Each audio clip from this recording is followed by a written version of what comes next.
Hello everyone, कसे आहात सगळे? आय होप तुम्ही सगळे ठीक असाल. तर आजचा दिवस आहे डिलिव्हरी नंतरचा 3 आठवडे पूर्ण झालेले आहेत आणि ऑलमोस्ट आजचा 23वा दिवस आहे. आणि आज अद्वैतचे पप्पा पहिल्यांदा ऑफिसला जाणार आहेत. 3 आठवड्याची त्यांची पॅटर्निटी लीव्ह होती आणि त्या लीव्ह नंतर आता पहिल्यांदा ते ऑफिस जॉईन करणार आहेत आणि म्हणून मी ते त्यांच्यासाठी टिफिनसुद्धा बनवत आहे. ॲक्च्युली माझी जी मॉर्निंग आहे ही 4:30लाच झाली होती. 4:30ला बाळ उठल्यानंतर मीही उठले होते. त्याला फीड केलं, बर्प केलं आणि परत झोपवलं. त्यामध्ये 1 तास गेला. 5:30 वाजता बाहेर वातावरण पाहिलं तर खूप छान झालं होतं. म्हटलं चला आपलाही दिवस सुरू करूया. तसं मला 6 वाजता उठलं असतं तरीही चाललं असतं. सकाळची थोडीशी कामं आवरली आणि ऑलमोस्ट 6 सव्वा 6च्या दरम्यान मी ते टिफिन बनवायला घेतला.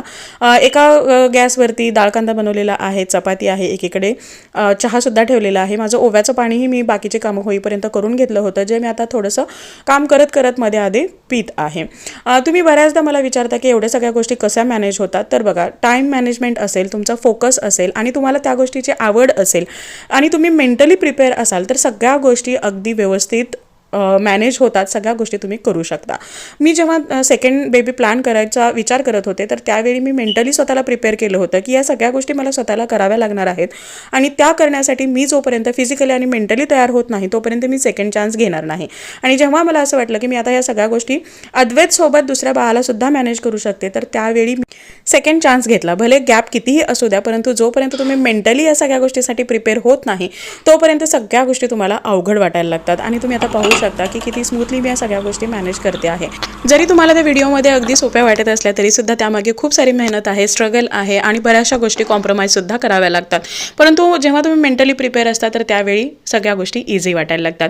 तर इकडे मी स्वयंपाक झाल्यानंतर, टिफिन बनवून झाल्यानंतर अद्वैतच्या पप्पांसाठी ब्रेकफास्टसुद्धा तयार केला. सकाळचे 6:30 वाजलेले आहेत, त्यामुळे खूप हेवी असा ब्रेकफास्ट तर ते करणार नव्हते आणि म्हणूनच 2 टोस्ट केले, ब्रेड आणि बटर टोस्ट केला. त्यानंतर 1 कुकी आणि चहा दिला. तिकडे सॅलड दिलेला आहे, डाळ कांदा झालेला आहे, चपाती आहे. तर असा टिफिनसुद्धा त्यांचा रेडी झालेला आहे. खूप काही जास्त मी इथे बनवत बसले नाही कारण आता तेवढ्या गोष्टी होतसुद्धा नाहीत. त्यानंतर मी पटकन जे काही भांडे पडलेले होते तर ते सगळे भांडेसुद्धा धुवून घेतले. माझा फक्त फोकस हाच होता की जोपर्यंत घरामध्ये अद्वैतचे पप्पा आहेत किंवा बाळं अजून झोपलेली आहेत तोपर्यंत सगळे कामं व्हावीत की जेणेकरून मला नंतर खूप जास्त त्यामागे धावावं लागणार नाही किंवा मला खूप जास्त बर्डन येणार नाही. त्यामुळे होतील तेवढी सगळी पटापट कामं इथे मी करून घेते आहे. काही ताईंच्या कमेंट असतात की तुम्हाला एवढा वेळ कसा मिळतो 2 मुलांना सांभाळून परत व्हिडिओही करणं किंवा एडिट करणं या सगळ्या गोष्टी. तर पहा, इथं ऑलमोस्ट जवळजवळ 70% कामं माझी ही सकाळी होऊन जातात आणि त्यानंतरची जी कामं राहतात तर त्या मी अद्वैतचे पप्पा जेव्हा परत घरी येतात तर त्यानंतर करते. आणि मधल्या वेळामध्ये मग अद्वैत आणि बाळ यांच्याकडेच मी लक्ष देते आणि थोडा वेळ जेव्हा ते झोपलेले असतात किंवा ते निवांत असतात तर त्यावेळी मग व्हिडिओचं काम किंवा एडिटिंग थोडंसं करणं या गोष्टी चालू राहतात.